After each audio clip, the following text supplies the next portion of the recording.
So hello guys, welcome back to my YouTube channel. So ഇന്നൊരു get ready with me ആണ് for my cousin's wedding.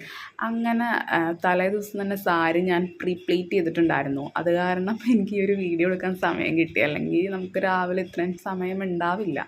അപ്പോൾ already സാരിയൊക്കെ സെറ്റാക്കി കൊടുത്തു. പിന്നെ അതിന് ശേഷം ഐബ്രോസ് ഫില്ല് ചെയ്ത് കൊടുത്തു. പിന്നെന്താ വാട്ടർ ലൈൻ ചെയ്ത് കൊടുത്തു, രണ്ട് കണ്ണും നോർമൽ കാജൽ സ്റ്റിക്ക് വെച്ചിട്ട്. പിന്നെ എൻ്റെ സെയിം ബ്ലൗസിൻ്റെ ഷെയ്ഡിലത്തെ ഒരു ഐ ഷാഡോ പാലറ്റിലത്തെ ഒരു ഷെയ്ഡ് ഉണ്ടായിരുന്നു. അപ്പോൾ അത് ഭയങ്കര രസമുണ്ട്, ഒരു കോപ്പറി ഷെയ്ഡ്. അങ്ങനെ അത് ഞാൻ രണ്ട് കണ്ണിനും അപ്ലൈ ചെയ്തു. പിന്നെ താഴത്തൊന്ന് സ്മോക്കിയായി ചെയ്ത് കൊടുത്തു. പിന്നെന്താ ഐലൈനർ എഴുതി, മസ്കാര ഇട്ടു. പിന്നെന്താ മുടി ഒന്ന് സ്ലിക്കായിട്ടൊന്ന് ഹെയർ സ്റ്റൈൽ ചെയ്തു. പിന്നെ രണ്ട് ലിപ് കളറും കൂടെ മിക്സ് ചെയ്തിട്ടാണ് ഞാൻ ഈ ഒരു ബ്യൂട്ടിഫുൾ ആയിട്ടുള്ളൊരു ഷെയ്ഡ് ഉണ്ടാക്കിയേക്കുന്നത്. എനിക്ക് ഭയങ്കര ഇഷ്ടമാണ് ഈ ഒരു ഷെയ്ഡ്. പിന്നെ അതിന് ശേഷം പൊട്ടൊക്കെ കുത്തി പിന്നെ ഓർണമെൻറ്റ്സ് ഒക്കെ ഇട്ടു. അപ്പോൾ ഇതാണ് എൻ്റെ ഒരു ലുക്ക്.